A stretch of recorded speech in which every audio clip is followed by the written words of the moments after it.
Kunti lang ang dumarayo at nasisilayan ang gandang taglay ng Catanduanes.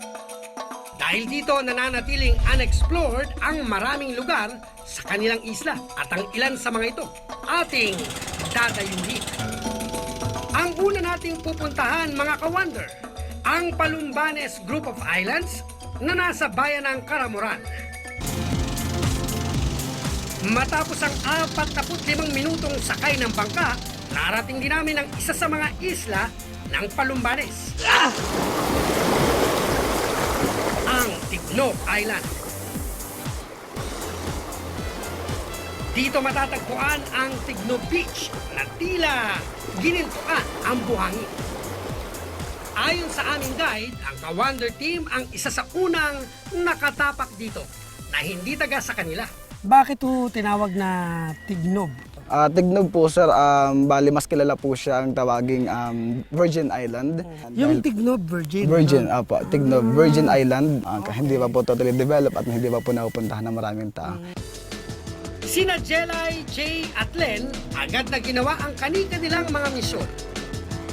Nakilala ko naman sa isla si John Paul na ikinabubuhay ang panghuhuli ng pusit o kung tawagin nila ay kugita. Tuwing anong oras kayo nanghuli ng pusit? Pugita? Pugita. O anong oras kayo? Alas 10 po. Alas 10 ng umaga. Ba't doon ba marami? Oo. Magkano nyo binibenta yung pugita? Magkano ba 1 kilo ngayon? Yung 1 kilo po nag-abot ng 100. Sisisid na kayo?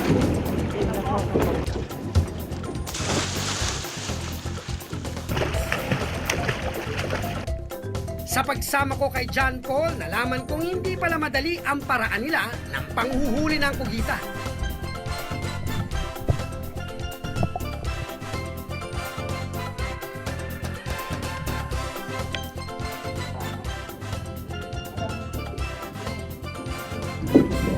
Ito na yung kugita o pugita. Bali, mahirap hulihin to, so sila talaga nakahuli.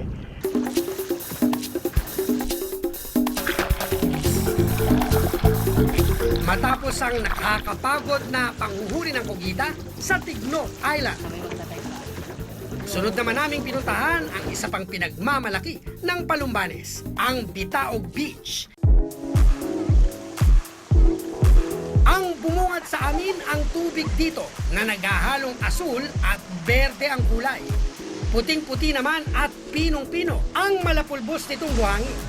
Kung buhangin at linaw ng tubig ang pag-uusapan, ang Bitaog Beach ang panapat ng Catanduanes sa Boracay at Calaguas.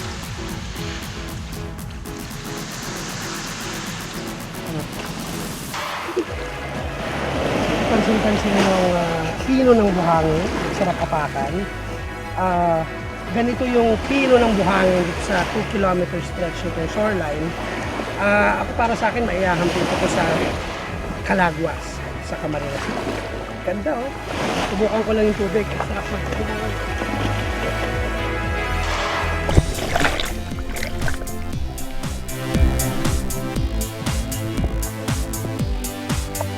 Mukhang kumalamang tiyan ko sa kakalangulya, kaya oras na para humanap naman ng makakain.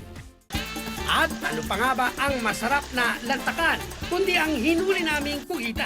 Ay tuturo sa atin ni Ate Mary Ann kung paano magluto ng adobong kugita. Tignan mo yung ano niya, nagbabago-bago pa yung Kasi bago pa kulay. lang siyang makuha. Kaya, kumbaga, namumula siya pa Ayun, ano-ano. dumidikit pa oh. Oo.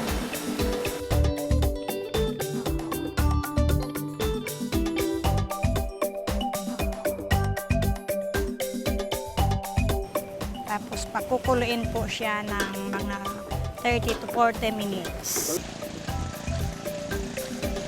Yan na!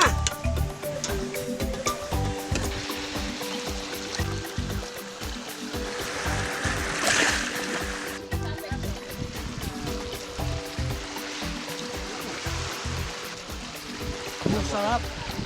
Umaadobo yung dating. Oo, sir. Ayan. Hello Jelay, po. di ba? Yes po. Balita ko, gumagamit pa kayo ng social media. Yes po, for promotional po, para mas makilala pa yung mga tourist spot ng Catanduanes. May nababasa ko, Happy Island. Ano yun? Yes. Ano ibig sabihin? Kasi po dito sa amin, kahit na ang daming bagyo or may mga bagyong dumadaan, still you can smile po. Kasi ang gaganda po ng dito ng Ang mga gaganda tourist nyo. spot. Pwede din po.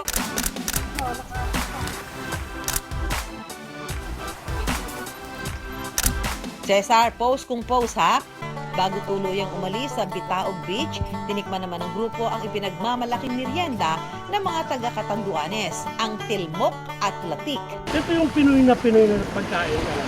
Lasap na lasap mo yung tamis, yung pagmamahal. Seriously, ang sarap niya. Iilan lang daw ang marunong gumawa ng mga ito, gaya ni Mang Simplicio na mula sa bayan ng Birac. Natutunan ko ito doon sa mga ninuno namin na talagang bihira ito gawin ng iba. Ang tilmok gawa sa tinadtad na hipon at iba't ibang uri ng halamang gamot tulad ng tinatawag nilang agatan at aribubuhay. Una, kailangan natin ng ginayad na nyog. Then after that, sunod po natin yung pininon natin na hipon.